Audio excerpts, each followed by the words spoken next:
Buenos días. Estamos ya listos para comenzar la actividad en el día de hoy. Quiero darles la más cordial bienvenida a el edificio Dr. Ricardo Alegría Gallardo, sede del Archivo General y de la Biblioteca Nacional de Puerto Rico. Yo soy Hilda Teresa Ayala González, archivera general y directora de la Biblioteca Nacional. Como parte de los nuevos protocolos que estamos implementando, quisiera compartirles algunas medidas de seguridad en caso de que haya un apagón, como estamos bastante acostumbrados. No se preocupen que tenemos generador, así que en 20 segundos todo debe regresar a la normalidad. En caso de un temblor o un terremoto, el protocolo es, ¿verdad?, salir de la silla, agacharse en su espacio y dependiendo la intensidad saldríamos del edificio al patio central.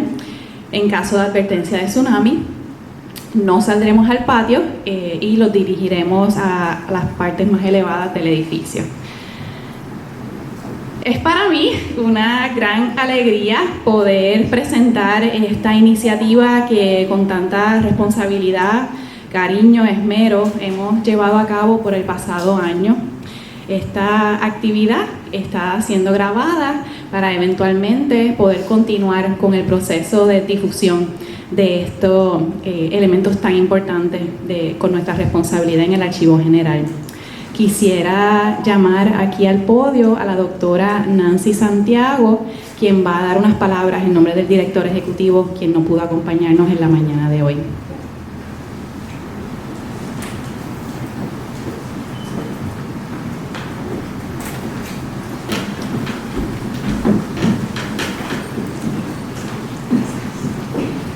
Muy buenos días, gracias por estar aquí.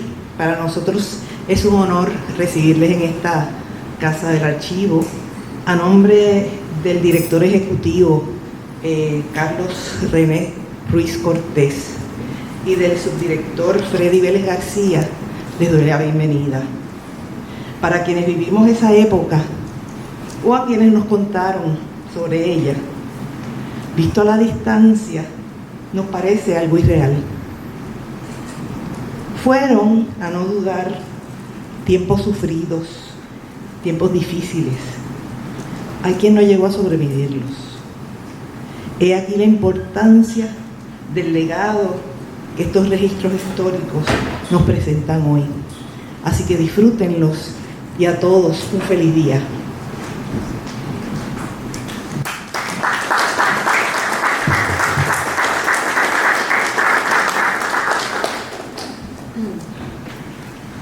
Bueno, la realidad es que la mañana de hoy queremos presentarles cuáles han sido las diversas tareas que hemos llevado a cabo para hacer accesible esta documentación.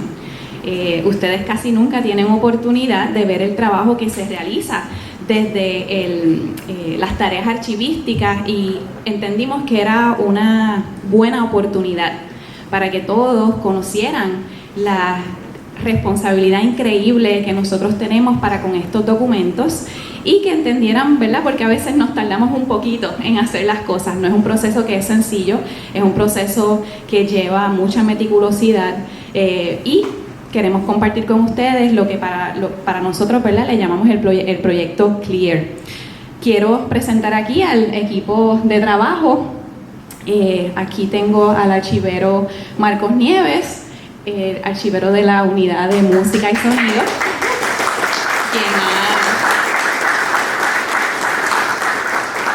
quien ha estado liderando este proyecto. Tenemos aquí a Néstor Salomón, restaurador de audio y encargado de llevar a cabo la digitalización de las cintas.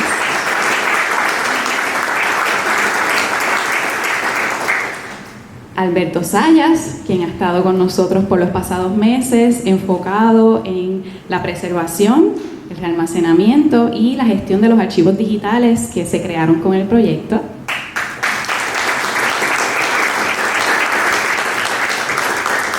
Y Lorraine Rosado, quien tuvo la gran misión de escuchar las grabaciones y trabajar lo que son los metadatos descriptivos, que son los que nos van a poder ayudar a recuperar la información.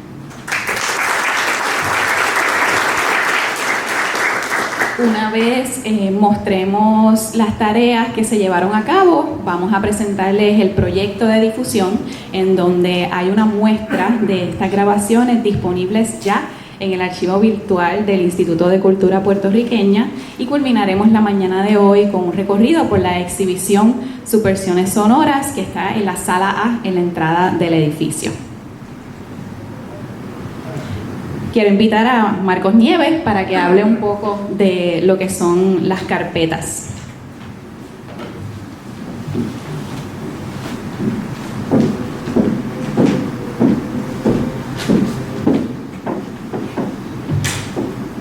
Muchas gracias. La Guerra Fría en el Puerto Rico de mediados del siglo XX tiene muchos rostros. En aquellos tiempos, observar la disidencia adquiere una prioridad significativa para un gobierno que se creía asediado por la subversión de un comunismo solapado pero al acecho. Más allá de creerlos dispuestos a sabotear los logros del Estado Libre Asociado, estaba la preocupación de que su crecimiento pudiera interpretarse como un cuestionamiento a la lealtad de los puertorriqueños hacia los Estados Unidos. Esta paranoica mentalidad era azuzada en toda América Latina a través de la doctrina de la seguridad nacional, en las turbulentas e impredecibles aguas de la Guerra Fría. La conmemoración de cualquier efeméride patriótica donde participase el procerato de importancia activaba a los dispositivos de seguridad del gobierno local a una infame tarea, la de vigilar, monitorear e identificar las posibles subversiones que se pudieran gestar durante estas congregaciones. El archivo de inteligencia de la Policía de Puerto Rico, ahora cuidado del Archivo General, nos presenta diversos aspectos de esa vigilancia clandestina. La minuciosa organización del proyecto queda ampliamente evidenciada en la documentación, fotografías, informes y registros que por décadas ocuparon polvorientos estantes en las burocracias que celosamente ocultaron hasta su propia existencia. El volumen de estas investigaciones revela una complejidad que sobrepasa los límites de la icónica carpeta. Muestran la tenebrosa capacidad panóptica de vigilar desde el secreto,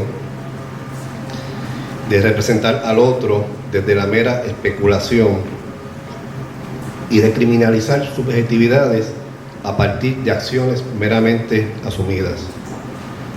La importancia de estos recursos archivísticos consiste en que en conjunto la carpeta, la fotografía y la grabación constituyen una mirada más íntima y trágica de la Guerra Fría en Puerto Rico, una que devela los extremos de un gobierno imaginariamente asediado, que consciente de su precariedad del poder que ostenta, no tuvo límites al vigilar ilegalmente a sus constituyentes, en violación de los propios principios democráticos que decía defender. Para continuar los diversos trabajos archivísticos que permiten el escrutinio de los documentos públicos, en el año 2021 se logró una subvención para restaurar, digitalizar y divulgar el contenido de 298 cintas de audio de carete abierto de 3, 5 y 7 pulgadas.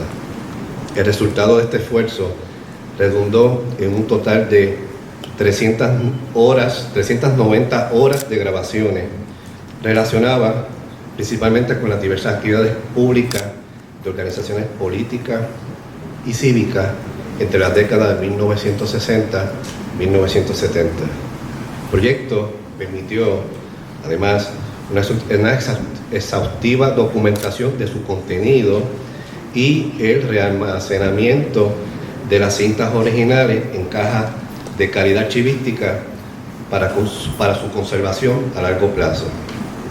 Este trabajo nos permite brindar por primera vez la oportunidad de estudiar eventos antes ocultos, tanto por la obsolescencia de los formatos donde fueron compilados, como a su vez por la represión gubernamental, nada menos que a través de la propia voz de los protagonistas de causas políticas y cívicas reprimidas por entonces. Yo me siento bien satisfecho con el esfuerzo que hizo el excelente equipo de trabajo. De estos documentos habrá muchos proyectos y los usos serán infinitos.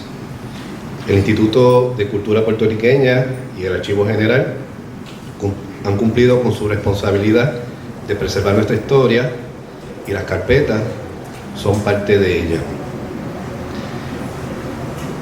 A la institución le ha tocado preservar estos recursos y ponerlos al alcance de los investigadores académicos y el público en general.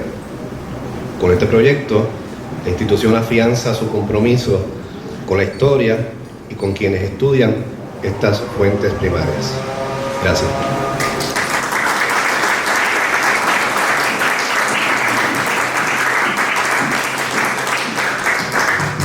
Gracias, Michael. Sin duda, un momento histórico sobre eventos históricos, y ustedes son parte de este momento también aquí con nosotros.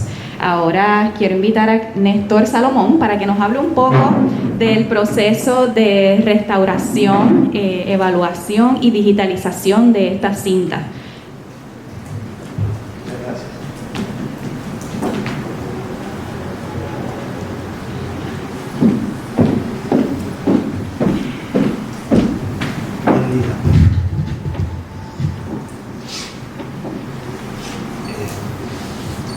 En primer lugar, agradecer tanto a las autoridades del Instituto de Cultura como del Archivo General de Puerto Rico, y en nombre de las autoridades a todo el equipo por haber contado conmigo para esta importante y sensible colección. Una de las cosas más interesantes que hay dentro de mi trabajo es el rol social que cumple, que es poder conservar la historia sonora de un pueblo. Y es un honor para mí que Hilda y Carlos Ruiz y todo el personal de ambas instituciones hayan contado conmigo. Así que muchas gracias.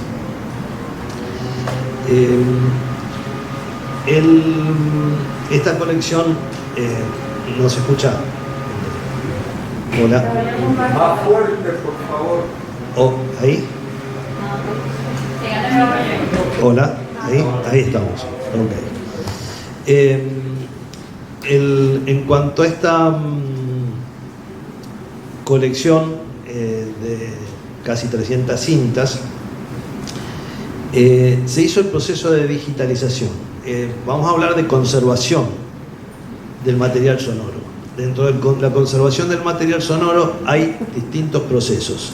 En este momento se pasa lo que están en cintas análogas a formato digital dentro de discos duros. Y se usan discos duros sólidos para tener mucho más seguridad en los pasos posteriores. O sea que la digitalización es el primer proceso de un trabajo de conservación. Después vienen otros procesos como pueden ser la restauración digital, que es quitar todos los ruidos que pueda tener esa cinta para que quede correctamente audible para el público. Y después vienen otros procesos como puede ser la masterización, en algunos casos la recreación. En esta colección no se necesitó, pero a veces surge el tema de la recreación del sonido, que es imitar épocas sonoras, ¿no? En este caso no se ha necesitado, se usa más para cine en ese caso. Pero lo interesante de esta colección es que estaban muy bien conservadas las cintas. Había una especie de quizá polvo, en algunas cosas hongos, pero muy poco, no fue tanto.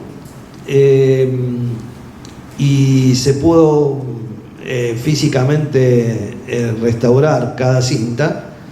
Los procesos de hidrólisis que hubo en la cinta de hidrólisis es cuando los químicos de la cinta reciben el agua del ambiente. Eso siempre va a pasar, no pasa porque esté en un lugar óptimo o no. Los químicos van a absorber agua siempre. Por supuesto que si está en lugares que no son los adecuados, esa hidrólisis puede llegar a ser mucho más importante.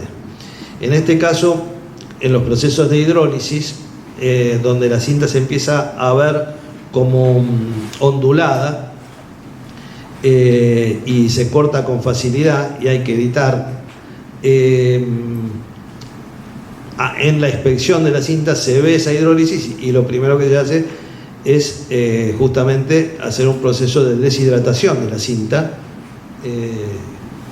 poniéndola durante 50 minutos a una deshidratadora para que quitar eso y que se pueda transferir sin ningún problema. Eso se ha hecho con 4 o 5 cintas, no muchas. El resto fue solamente, vamos a decir, limpieza con mucho cuidado de cada cinta. Las cintas más complicadas, hubo cintas de 7 pulgadas, de 5 pulgadas y de 3 pulgadas. Las cintas más complicadas fueron las de 5 y 3, pero no fueron porque estaban deterioradas, sino porque fueron mal grabadas. ¿Qué pasaba? Estas cintas fueron grabadas en equipos portátiles y se usaban estos equipos de forma clandestina. O sea que iba una persona a ese meeting con un bolsito y el grabador adentro oculto, pero nadie sabía que estaba grabando. Para esa época se usaba un grabador, si no era el mismo era similar, de marca Cray, que era parecido al que casi todos ustedes conocen de esta cinta se autodestruirá en 5 segundos de la película Misión Imposible. Esa era el equipo que se usaba o muy parecido. Ese era el equipo de la época. En ese caso era muy novedoso para ese momento y no entendía muy bien la tecnología. Yo me entero a través de las cintas de que quienes lo grababan, cuando iban en el carro para ir al meeting, trataban de entenderlo y hacían pruebas dentro de ese trayecto. En esas pruebas yo me entero de que ellos no sabían nada de la tecnología. Y entonces, bueno, jugaban con la velocidad y salían voces raras y no sabían si estaban grabados o no, y se cortaba y no se cortaba. Todo en ese trayecto de la ida al meeting. Entonces, cuando llegaban al meeting, se creían que estaba bien, y a veces estaba bien y otras veces no. Entonces, lo configuraban o lo seteaban de una manera que creían que estaba bien, pero muchas veces no pasaba eso. Entonces me encuentro con cintas donde hay cambio de velocidad constante, donde hay ruidos raros, donde la fricción que tenía el grabador con el bolso donde estaba puesto le generaba ruidos y que hacía que no se escucharan como se debe escuchar. Por otra parte, se alejaba, no en todas las grabaciones estaban tan cerca del orador y cometían el error de caminar, no se daban cuenta que estaban grabando y se iban de un lado a otro, ¿no? Entonces había El principal problema que surge dentro de esta digitalización no es la conservación de la cinta, sino es el uso del grabador, el mal uso del grabador.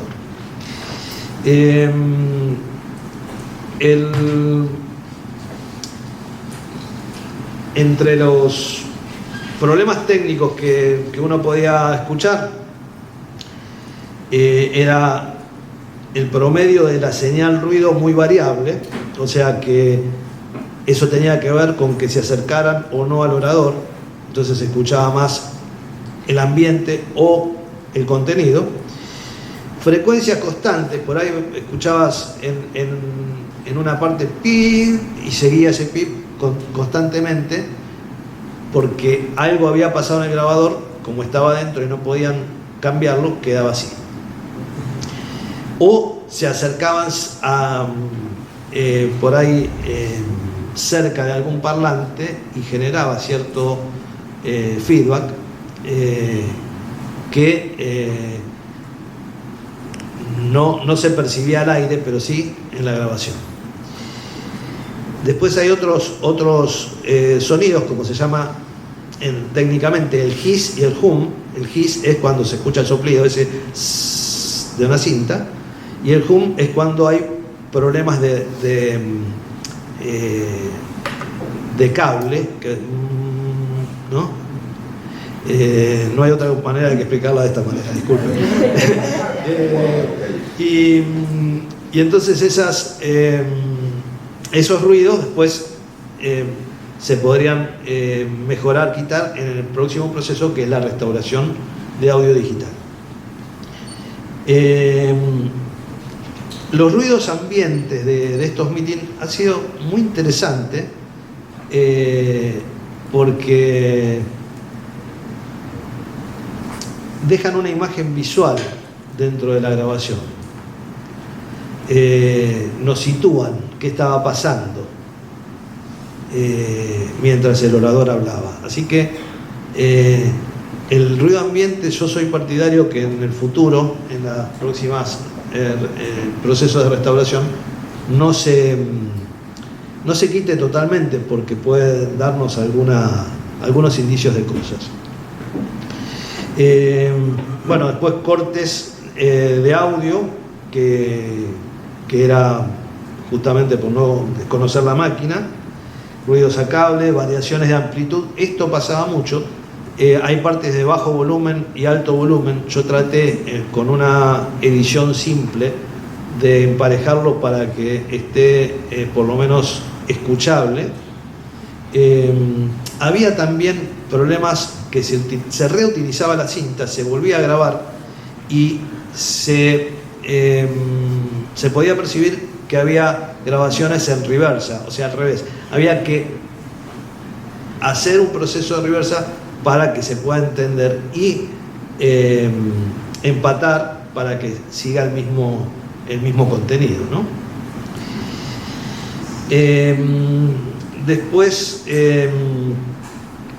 acá hay una cuestión que tenemos que tener en cuenta. El día que se restaure esto, ya tenemos lo que es la digitalización.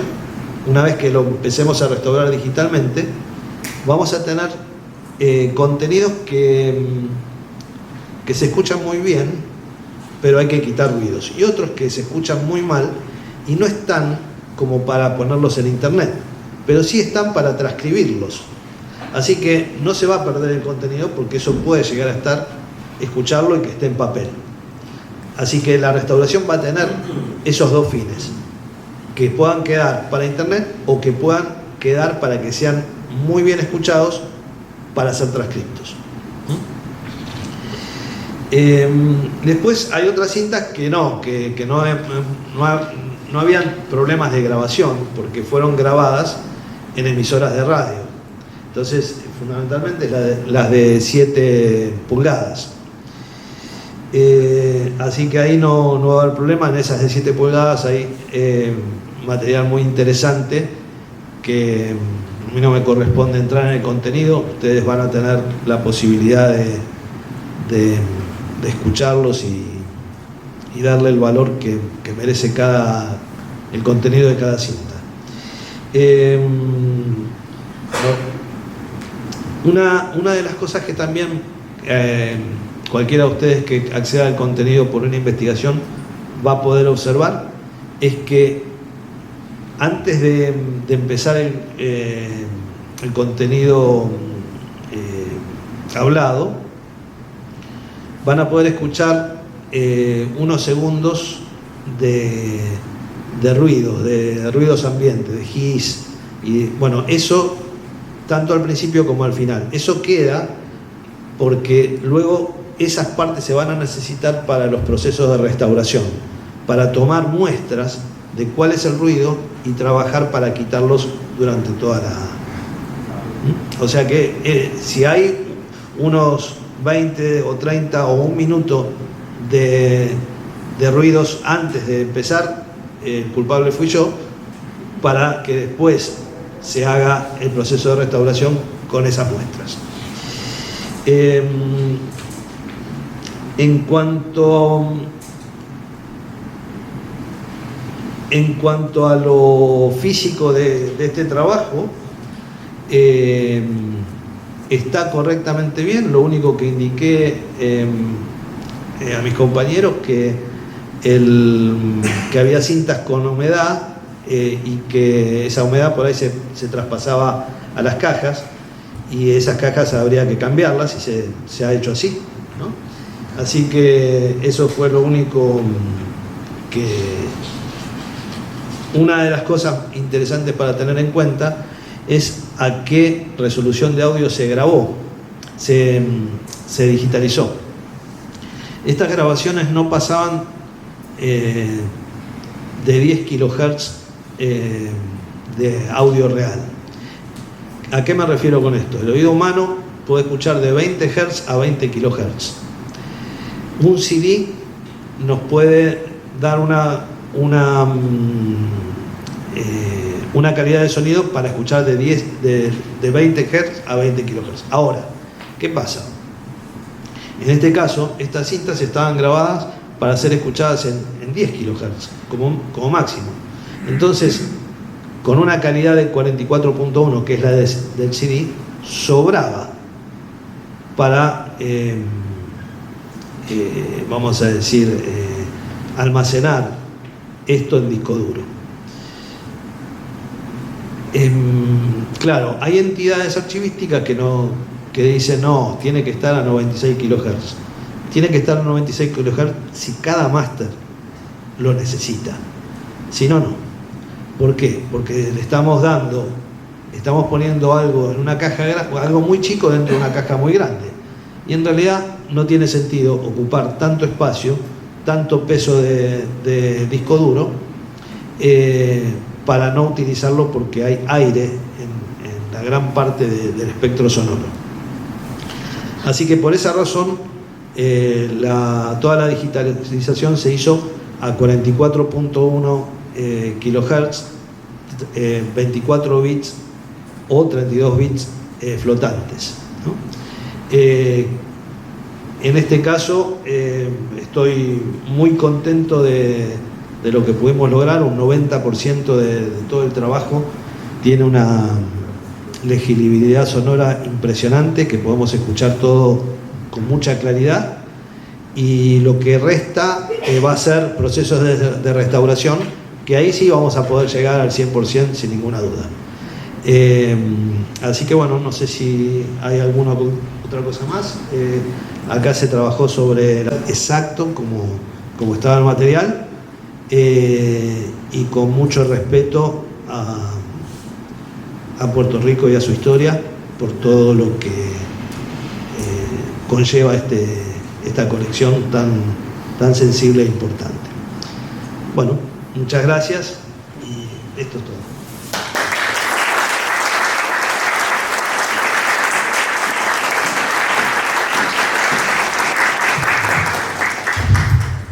Sin duda una labor extraordinaria el trabajar junto a Néstor este proceso. porque para nosotros es importante la difusión del contenido y que las personas puedan tener acceso, pero más importante aún es mantener las cintas originales para que puedan ser preservadas a largo plazo, y ese proceso de evaluación y restauración inicial que se realizó fue sumamente importante para toda la toma de decisiones que conllevó luego. Para los que, ¿verdad? No pude expresarles ahorita, la realidad es que este proyecto ha sido posible, no tan solo, ¿verdad?, por este maravilloso equipo de trabajo, sino porque nosotros logramos una subvención con el proyecto del Council on Library and Information Resources. Esto es un proceso competitivo en donde el Instituto y el Archivo General fueron seleccionados entre los únicos 17 proyectos que se otorgaron ese año, que eso fue el año pasado. Ellos llevan 8 convocatorias, este año cerró la 9ª convocatoria, y la misión de este proyecto dentro de lo que se conoce como Recordings at Risk está enfocado en ayudar a las distintas instituciones que tienen material sonoro o audiovisual a que puedan llevar proyectos bien concretos de conservación de material que es valioso o que tiene un valor para la investigación, para la academia, para la historia, para la cultura. Y nosotros logramos esa subvención, y gracias a este proyecto es que pudimos realizar todo este trabajo de restauración, y pues de lo que nos va a hablar ahora Alberto, que es la parte de hacer el realmacenamiento y la administración de los archivos digitales. Así que bienvenido, Alberto. Gracias. ¿Me pueden escuchar? ¿Me escucho? Sí, súper. Pues mi trabajo fue más breve, pero les cuento, nosotros comenzamos con 298 cintas de audio análogas en el departamento de sonido aquí del archivo. Cada una de esas cintas de audio, la gran mayoría, ponle 295, 92, estaban en las respectivas cajas donde la policía las dejó, ya sea que las grabaron y las pusieron ahí, o en algún momento que se transfirieron pues a otras cajas, así quedaron. Quiere decir que para que se pudieran preservar debidamente siguiendo los requisitos, ¿verdad?, de archivísticos, se construyó una caja para cada una de esas cintas, en donde cada una se realmacena en una caja nueva que pasa al depósito donde están los demás documentos de la División de Inteligencia de la Policía de Puerto Rico, aquí en el Archivo General. Muchas de estas cajas o cintas venían acompañadas de unos documentos, unos informes que redactaban los agentes que las grabaron, ¿verdad?, informándole a sus superiores sobre el contenido en ellas. Esos documentos también cada uno se preserva con su respectiva cinta, ¿verdad?, en la caja que le corresponde. Son 298. Esas 298 cintas, cuando se realmacenan, todo eso se documenta. ¿Qué quiere decir? Que los historiadores o los investigadores que vengan al archivo pueden constatar que efectivamente ese material físico corresponde, ¿verdad?, al material como nosotros lo recibimos, y que los documentos corresponden a esa cinta en específico. Y creo que eso es importante porque una cosa quizás es escuchar el audio, accederlo digitalmente, pero en ocasiones es una experiencia distinta uno, ¿verdad?, tener contacto con este material físico, que también pues nos deja una información que quizás en el proceso digital se pierde. ¿Qué más puedo decir? Yo creo que yo creo que eso, lo demás fue constatar que esa digitalización correspondía a cada cinta y que estaban identificadas correctamente. O sea, que sepan que son 298 cintas que están aquí en el Archivo General, que entiendo que se pueden consultar de ser necesario. Muchas gracias por venir. Van a poder ver ejemplares de esto que les estoy explicando en la exhibición que tenemos en el pasillo en la entrada. Gracias.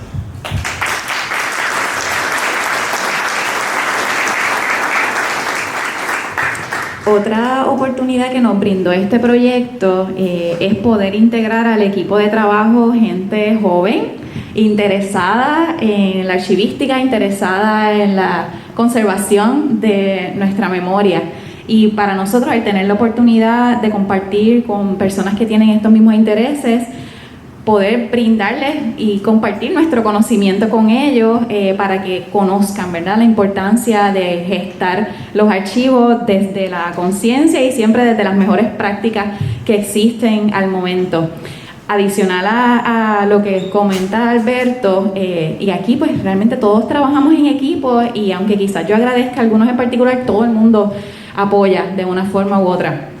Y aquí en la sección de realmacenamiento teníamos la situación de tener dos formatos distintos o dos soportes distintos, que es papel y cinta magnetofónica, y sabemos que puede ocurrir un proceso de migración que acelera el deterioro de uno y del otro. Así que en este caso consultamos con compañeras que trabajan la conservación aquí en el Archivo General, Carlín, María de Lourdes, Viviana, para crear unas barreras en donde pudiéramos ubicar estos papelitos y mantener esa unidad documental. Así que Alberto tuvo esa tarea también de aprender a utilizar la máquina de sellador de poliéster, a cortar y a crear estos sobrecitos de plástico donde ahora vive ese papel y se pudo mantener dentro de la caja y no hubo una separación, ¿verdad? Y necesidad de hacer esa referencia que a veces nos vuelven locos porque pues sabemos que los documentos que tienen formatos distintos se tienden a separar para evitar que se dañen mutuamente, pero a veces es difícil. Tú pues, tengo un papel aquí, una foto en el otro lado y un archivo en el otro, así que en este momento lo pudimos mantener juntos de forma segura. Y lo mismo con las cajas. Las cajas o los envases donde van las cintas son pequeñas y se crearon unas estructuras internas dentro de las cajas más grandes para que estas no se muevan, ¿verdad? Y se queden dentro de la caja y tampoco sufran más adelante. Y en la parte del trabajo de la gestión de los archivos digitales, para nosotros administrar y ahora, ¿verdad? Esto por el pasado año y medio hemos estado experimentando mucho con lo que es la gestión de archivos digitales, objetos digitales, y estamos trabajando con el desarrollo de políticas, instrucciones para que podamos llevar a cabo esto de la manera más documentada posible para la posteridad. Así que el proceso también de esta gestión de los archivos digitales se llevó un proceso intenso de control de calidad en donde se gestionó una hoja de datos para uno poder ir corroborando que todo lo que nosotros dijimos que íbamos a hacer se hizo, y adicional a esto se hizo una documentación técnica de las cintas originales y también de los archivos digitales para que en un futuro, cuando necesitemos reproducir estos archivos y las tecnologías no estén a nuestro favor, ¿verdad? Como ahora mismo que no podemos reproducir un reel to reel, tener la información necesaria que ayude a esos técnicos en el futuro a poder tomar una decisión de cómo se puede abrir de una manera segura y que podamos acceder a ese contenido. Así que ahora voy a decirle a Lorraine para que nos hable sobre su experiencia en la parte de la descripción. Buenos días. Como mencionó Hilda, mi trabajo fue básicamente el análisis y la descripción de los audios, a pesar de que, como dice Alberto, fueron 290 y pico de cintas. Habían algunas en las que, como mencionó Néstor, se grababan dos eventos distintos. Podía ser una conmemoración y luego aparecía de la nada, salía un piquete en la UPR. Así que fueron más de 300 audios que tuve que escuchar, alrededor de 400 horas inicialmente de audios día tras día. Fue un proceso bien retante, un poco agotador de momento, porque estos no eran temas blandos, no eran temas al vacío, eran temas de lucha social, de lucha política, pero a pesar de ese reto también fue definitivamente un proceso de aprendizaje, porque sí conocemos el contexto de las carpetas, el contexto político de los 60 y de los 70, pero es otra experiencia escucharlo de primera mano.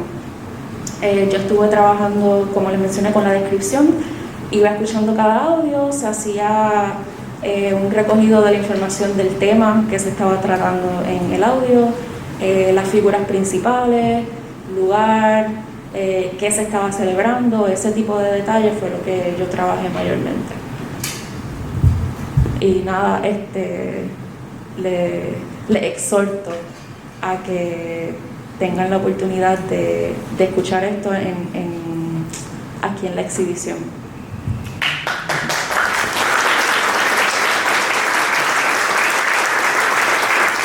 Gracias, Lorraine. Esta fase también es una fase bien importante porque nosotros realizamos un proceso de realmacenamiento. Esto quiere decir que las cajas originales se cambiaron por cajas de calidad archivística y la policía tendía a describir sobre la caja lo que había dentro. Así que como parte de este proceso se tuvo que hacer una corroboración y asegurarte que toda la información que estaba en esa caja original se escribió, ¿verdad? Se transcribió en esta hoja de datos. Y había que corroborar porque a veces el contenido que decía la caja no era lo que estaba dentro de la cinta, así que también todo eso se documentó. Sin esta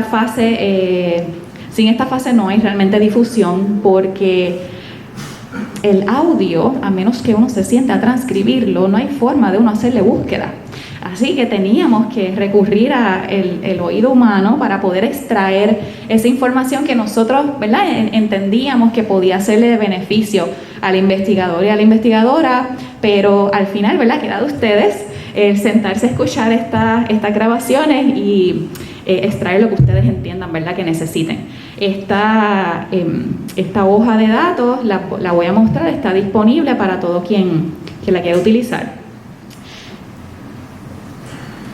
Bueno, antes de entrar a la sección de difusión, quisiera saber si alguien tiene alguna duda o alguna pregunta para nuestro equipo de trabajo.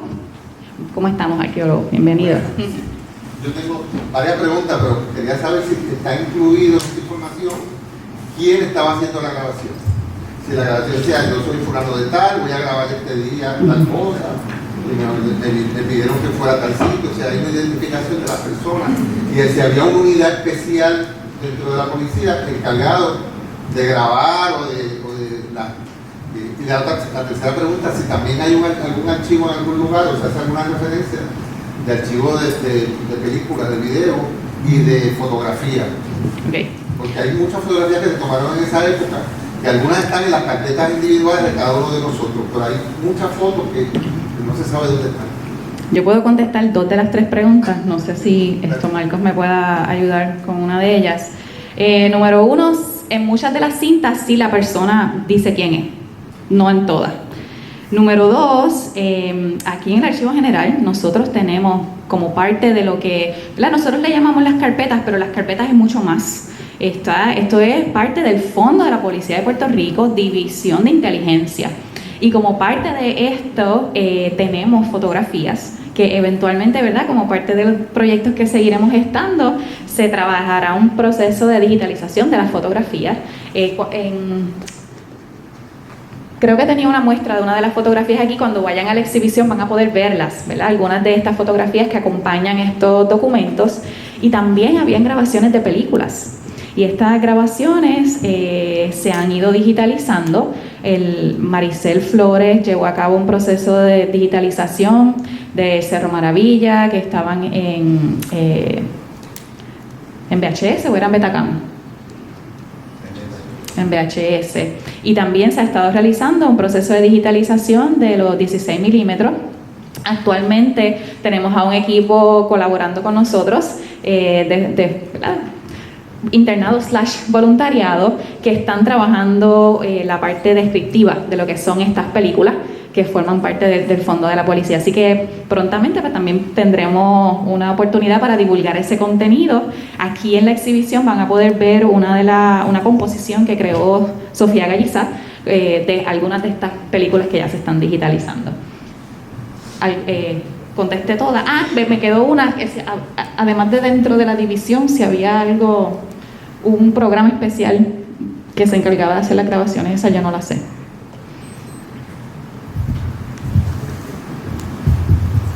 Bueno, habían varias comandancias a nivel de Puerto Rico, muchos agentes, su cotidianidad era asistir a estos eventos públicos y tomar nota de quienes asistían, quienes eran oradores, que decían.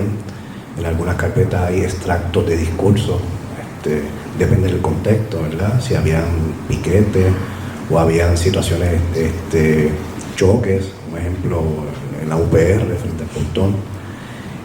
Lo interesante de esta documentación es que está bien organizada y algún sobre de fotografía menciona, ¿verdad?, la fecha, el momento, y todo eso se relaciona, ¿verdad?, con otra documentación administrativa que está en alguno de los archivos verticales. Así que parte de esa burocracia que guardó, clasificó esa documentación, pero lo que han hecho es facilitarlo en el futuro, ¿verdad?, ahora, para nosotros poder entonces, respetando la procedencia, poderlo pues organizar y ayudarlo a divulgar. Sí. Buenos días. Buen día. Felicito por este esfuerzo y le pregunto si había interés de parte de los agentes que estaban grabando con respecto a las partes artísticas que a veces acompañaban estos actos, si grababan a los artistas, grababan las partes musicales, etcétera, declamación de poesía, etcétera. Muchas de las grabaciones de estos eventos recogen, ¿verdad?, las palabras de los maestros o maestras de ceremonia, los himnos, canciones de grupos, artistas. Todos esos detalles quedan evidenciados o recogidos en las descripciones de estos agentes que vigilaban, ¿verdad?, los eventos o las efemérides. Algo para comentar sobre eso. En la página de difusión, el equipo hizo una selección de una muestra de algunos de estos eventos que pueden ser de interés, pero realmente pues tienen que sentarse a escuchar las 3 horas de las grabaciones para que puedan disfrutar, ¿verdad?, de toda la información que se recoge. Y, ¿verdad?, en conversación con Marcos es irónico, pero a la misma vez, ¿verdad?, pues a través de algo que era o es completamente ilegal, tenemos acceso a una información que de otra manera hubiese quedado solo en las mentes de la gente que participaron, ¿verdad?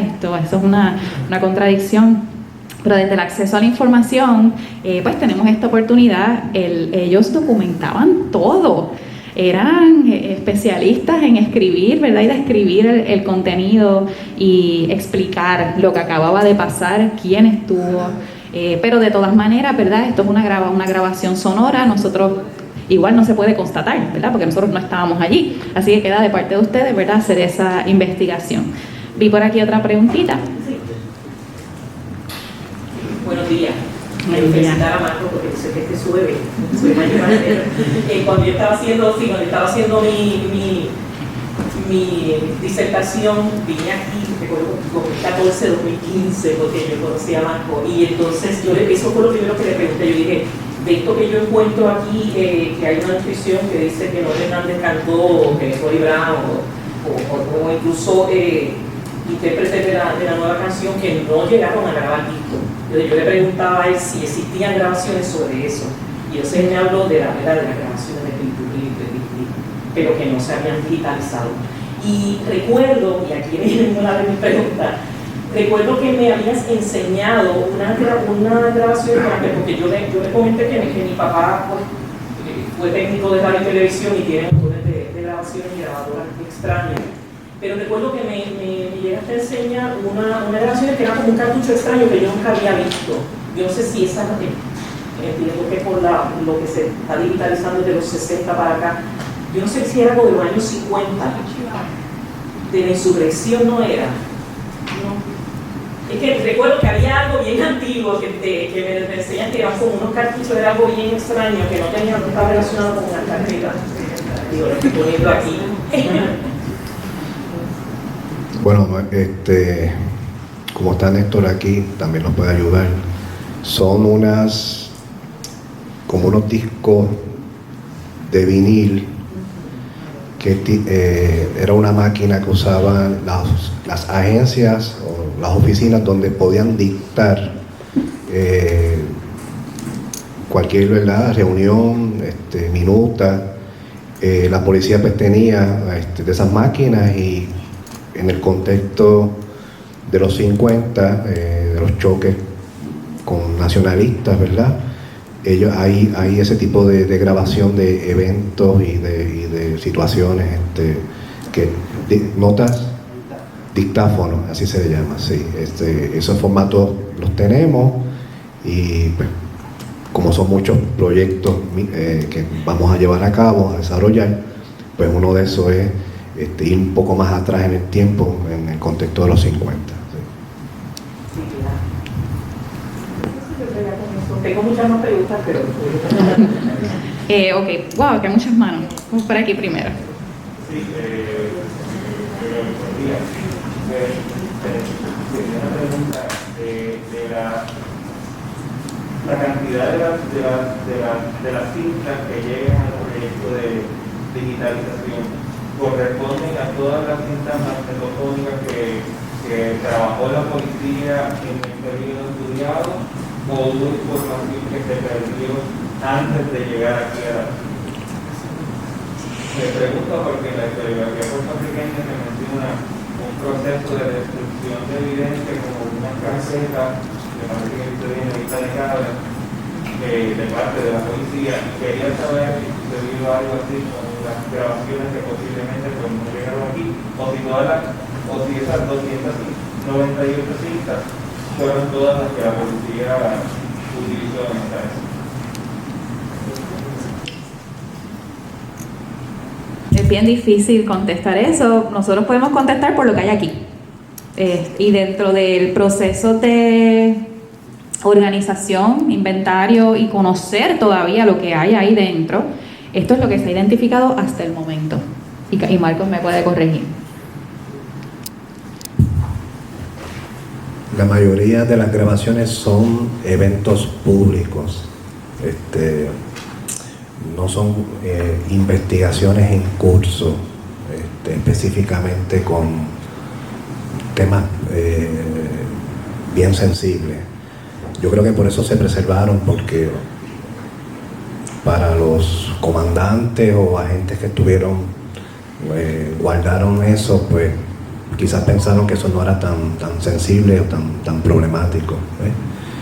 Nosotros pues respetamos todo ese proceso de traslado, y hubo hasta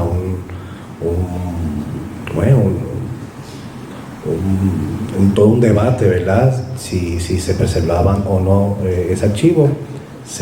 Como son documentos públicos, se trasladaron al archivo, y nuestro deber es ayudar a que eso se preserve, que eso esté disponible. Son documentos públicos. El uso de eso pues no nos corresponde a nosotros. Hay distintas, ¿verdad? Usos, reflexiones, proyectos que se vayan a desarrollar con esos materiales. Muy bien. Por aquí había visto, sí. Sí, caramba, yo creo que parte de lo que el compañero mencionó es lo que quiero preguntar, pero era para saber si había una razón específica que cierra en el 74. Quería saber si había, creo que era lo mismo, pero ¿ustedes trabajaron con el universo que tienen o todavía hay trabajo por hacer y por eso es que no se menciona hasta el 87 que es el caso? Si saben, si hay una razón específica que siempre es. En cuanto a las grabaciones sonoras, llegan a ese año, el 74. Puede ser que en la labor que estamos llevando a cabo de trabajar con esos materiales, pueda aparecer un cassette, pueda aparecer otra reel to reel, o un disco de discurso o de lo que sea, y eso pues en algún momento se va a tener que trabajar para capturar, ¿verdad? O hacer una transferencia de esos contenidos. O sea, lo que estamos hablando aquí es que todo esto es un proyecto en desarrollo. Osvaldo. Yo quiero hacer patente la misma preocupación que tuvo el compañero y ambos compañeros. Originalmente ustedes tienen constancia de que esas estuches tienen un número de registro original, y si ese número de registro es secuencial, de manera que siempre me preocupa la destrucción de evidencia, también como se está hablando con muchas colecciones que uno recibe, que simplemente los tenedores o los dueños de esas colecciones retienen material sensitivo. para no desatar unas polémicas exteriores. Y la segunda pregunta es: ¿en qué formato fue exportado ese material análogo? ¿En qué formato digital fue exportado? Gracias. Sí, bueno, voy por la segunda pregunta primero. Fue exportado a dos tipos de formatos. Lo que se llama el formato madre o principal, que es audio sin conocerlo. Cuando usted entra a la página del archivo virtual, va a ir a la sección que se llama el proyecto de recuperación de las grabaciones de la policía. Esta es la página principal, tiene información básica, ¿verdad?, de lo que es este proyecto. Y luego, en la parte del proyecto como tal, están las tareas que llevamos a cabo. Lo dividimos por el proceso de restauración, realmacenamiento, la gestión de los archivos digitales, documentación. En la parte de documentación, aquí usted puede ver ya los metadatos levantados sobre estas grabaciones que están disponibles. También es bien importante que conozcan sobre el reglamento para acceder a esta documentación. Hay unas copias también disponibles porque estos documentos llegaron a nosotros, pero también tenían una responsabilidad, ¿verdad?, de la manera en que se administran y se utilizan. Así que les exhortamos a leer ese reglamento. Y si tuviesen algún interés en consultar físicamente, porque vendrían al archivo, pero los archivos digitales, van a sacar una cita con el archivo de música y sonido a través del correo electrónico. Hay una computadora que se designó para que puedan escucharlo y pues traigan sus propios audífonos. Necesitan los audífonos, ¿verdad? Sin audífonos no se escuchan.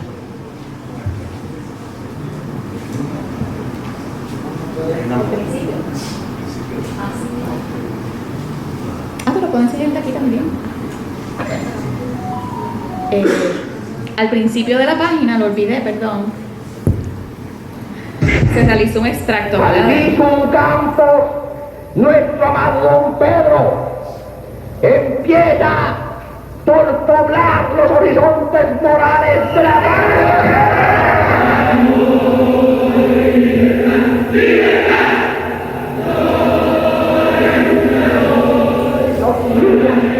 que nos deje tranquilos, que nosotros estamos haciendo patria. Pues el servicio militar obligatorio es injusto para los puertorriqueños.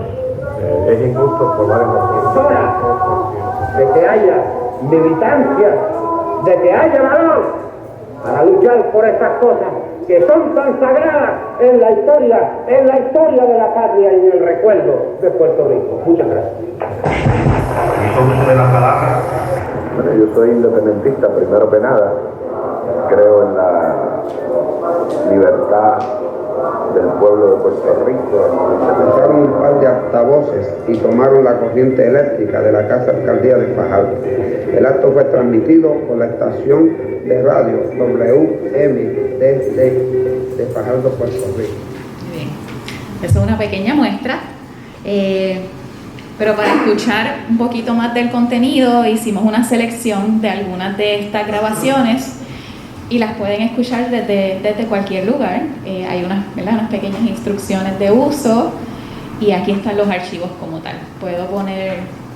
¿Tienes alguno que quieras que ponga específico de la muestra? ¿O? Sí. ¿Cuál? El de correr. Sigue bajando un poco más. Sí. Va a salir. Mira, ves, canción de Roy Brown, ahí tiene una.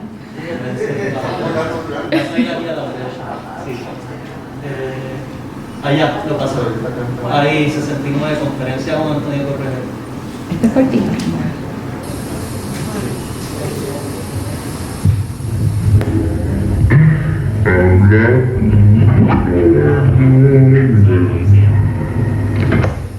Probando. 1, 2, 3, probando.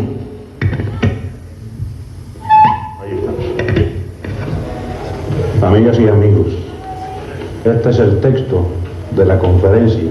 Específicamente a las carpetas de la policía, pues tenemos Marcos Nieves, Maricel Flores, Néstor Salomón, Edgardo Santiago, Alfredo López, Sonia Colón, Alberto Sayas, Lorraine Rosado, Stephanie Zahir Santiago, Sara Santos, Sofía Gallizá, Emilia Muller, Javier Morales, Natalia Hernández, Emilia Beatriz, Genesis Baez, Charlene Bambuat y Chris Gregory, entre muchos otros que han hecho esto posible.